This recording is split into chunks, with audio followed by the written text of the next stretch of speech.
rational inequalities. Our objective here, we want to solve rational inequalities algebraically. Let's remind ourselves we know what an inequality is. It means not equal. In mathematics, it's a statement, a mathematical statement that involves less than symbols, greater than, less than or equal to, greater than or equal to, or not equal to. And as with our polynomial inequalities, we're not going to be looking too much, we're not going to look at all at the not equal to. We're going to be focused on those first four. So a rational inequality is an inequality that involves a rational function or equation. Now we saw in a previous video how to solve a polynomial inequality. The steps for solving a rational inequality are extremely similar, a little bit different with steps 1 and 2, but otherwise steps 3 through 6, I believe, are identical. So we want to focus more, we'll focus more on those two. We'll focus on all of them, but 1 and 2, if you've already watched the polynomials lecture, are the two that are different. So as necessary, express the inequality so that one side is 0 and the other side is a single quotient. That's important. We'll see that in our example. As I say here, this may involve some algebra. Step 2, set the numerator and the denominator of the rational function equal to 0. The numerator gives us our zeros. The denominator gives us our not in the domain points. It gives us our I guess I'll just say it again, non-domain points that can't be in the function. The real solutions are the boundary points on the number line, which we'll also know as the x-axis. And then again, starting from step 3, if you've seen the polynomial video, the polynomial inequality video, they're the same. We're going to sketch these points on the number line, dividing that number line into intervals. We're going to choose a representative number called a test value within each interval and evaluate the function at that number. If the value is positive, then the value of the function for the interval is positive. If the value is negative, then the value of the function for the entire interval is negative. And then we're going to write the solution set in interval notation, selecting the intervals that satisfy the given inequality. And again, we'll check it with a graph, but you can also check it using the original inequality, or the original inequality. Always go back to the original. So example number 1, we get some algebra to do at the beginning of this one. And let's remind ourselves, what do we do for step 1? As necessary, express the inequality so that one side is 0 and the other side is a single quotient. That's important. Okay, let me get it to where you can see it and I can see it. So here's our inequality. X plus 1 over x plus 3 is greater than or equal to 2. It's a rational inequality. Okay, so step 1. We want to set one side equal to 0 and the other side must be a single quotient. So I'll subtract 2 from both sides. Let me get my notes in front of me. So x plus 1 divided by x plus 3 minus 2 is greater than 0. Well, I have one side as 0. However, I don't have a single quotient on the other side. How am I going to do that? Well, I need a common denominator. So I'm going to multiply the 2 by a 1, and that 1 will be x plus 3 divided by x plus 3. It looks like this. X minus 1 over x plus 3 minus 2 times x minus 1, times, I need a common denominator, over times x plus 3 over x plus 3. Okay, so I'm multiplying 2 by the number 1, and that 1 I have written as x plus 3 over x plus 3. Anything divided by itself is 1. Now let's do the math and notice we have a common denominator. So I have x minus 1, and then I'm going to multiply the negative 2 times the numerator, minus 2x minus 6, and then here is my common denominator, x plus 3. So I multiplied the negative 2 times the numerator to get negative 2x minus 6, and then I wrote it all over the common denominator of x plus 3.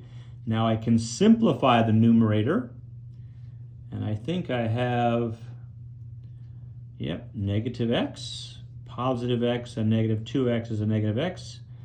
Now it looks like I've got, whoops, I forgot. This is a plus 1. Okay, let's go back and fix that. That's a plus 1. You probably caught that. At least I caught it in time before I finished the video. X plus 1 is x plus 1 is x plus 1. And now positive 1 and a negative 6 is a negative 5 over x plus 3. Okay, now I have a single quotient on one side and a 0 on the other side. That's what's important. Okay, so let's go over. Now we have some work to do. Steps 2 through 6, I believe. All right, let's remind ourselves. I'll make a little more space on my paper. Let's remind ourselves that what we had there was negative x minus 5 over x plus 3 greater than 0.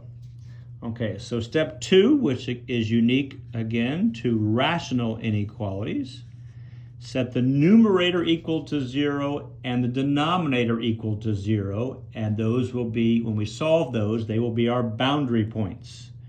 So, numerator. Okay, our numerator is negative x minus 5. Set it equal to 0 and solve it. I'll add x to both sides, and I'll get x is equal to negative 5. That's a boundary point. Okay, our denominator.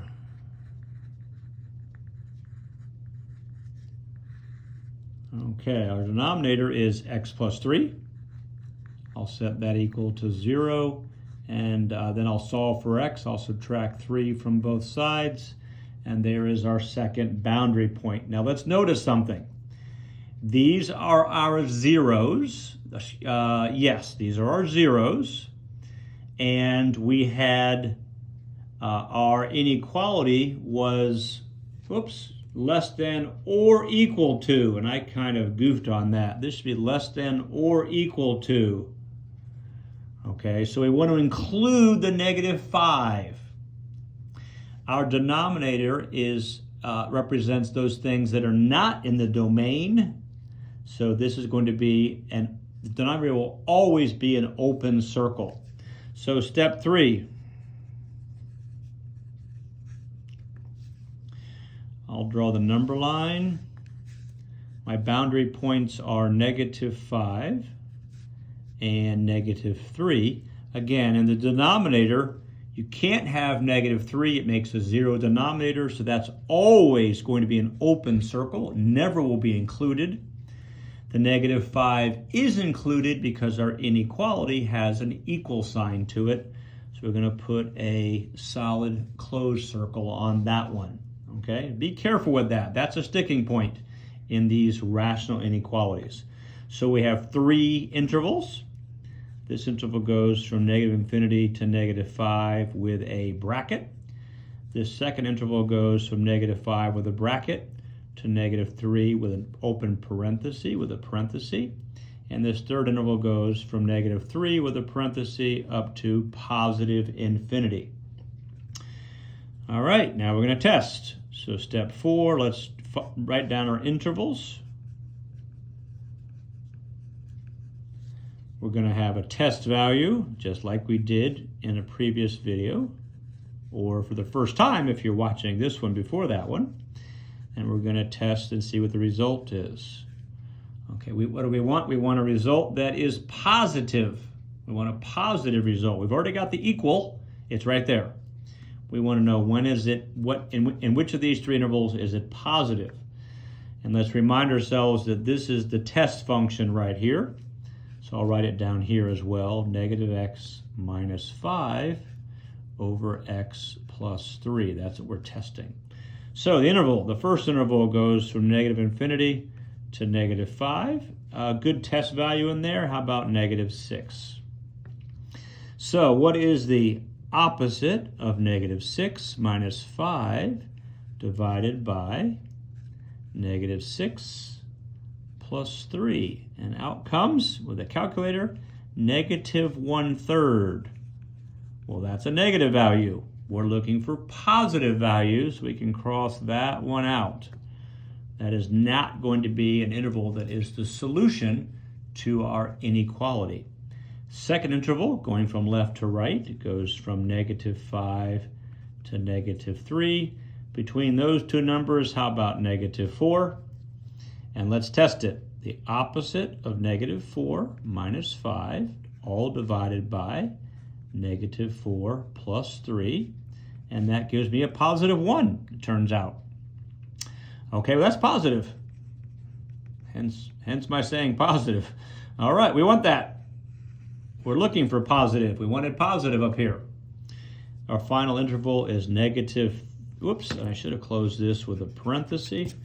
Sorry about that, making a couple mistakes here. We want to go from negative 3 to positive infinity. Oh, goody, I can choose 0. When in doubt, whenever I get the chance, I choose 0. 0 is between negative 3 and positive infinity. So the opposite of 0, minus 5, divided by 0 plus 3, and that is a negative 5/3. And that, of course, is negative, but we want positive, so we can get rid of that one. Okay, so now we can build our number line and our solution step. Step 5, number line. We knew our boundary points are negative 5 and negative 3. And we knew that negative 3 is not in the domain. It was a denominator boundary point. And that the function wanted equal to, so 5 is a 0 that is in the solution set. And the interval that is positive is the one between negative 5 and negative 3. It is this one. So what is our solution set? It goes from negative 5 to negative 3, including negative 5. Whoops, sorry about that. Including negative 5, but not including negative 3. Let's take a look at that in the calculator. And again, I'm going to go back. Let's remind ourselves, the solution set goes from negative 5 to negative 3. Now I'm going to go back to here. I'm going to go back to the original in case I made any mistakes someplace, and let's check it. So I'm going to go back to the original, and I'll let the left side be y1 and the right side be y2. I want this function, this rational function, to be above the line y equals 2. When is this one above the line y equals 2? Greater than meaning above in the graph. So, whoops, let's make sure I'm straightened out here. So the y1, x plus 1 over x plus 3. So I'll go into here, get my fraction bar, x plus 1 over x plus 3. Okay, and y2 is going to be 2. That's just going to be a horizontal line. Okay, here comes the y1. This is the rational function, and it's in red. And here comes y2. And for some reason, it's in black. Let me go back to my y equals and see why. Oh, that's because I skipped. Sorry about that. We're looking at y2 and y3 in this case. I totally skipped y1. So we want to know, when is the red above the black?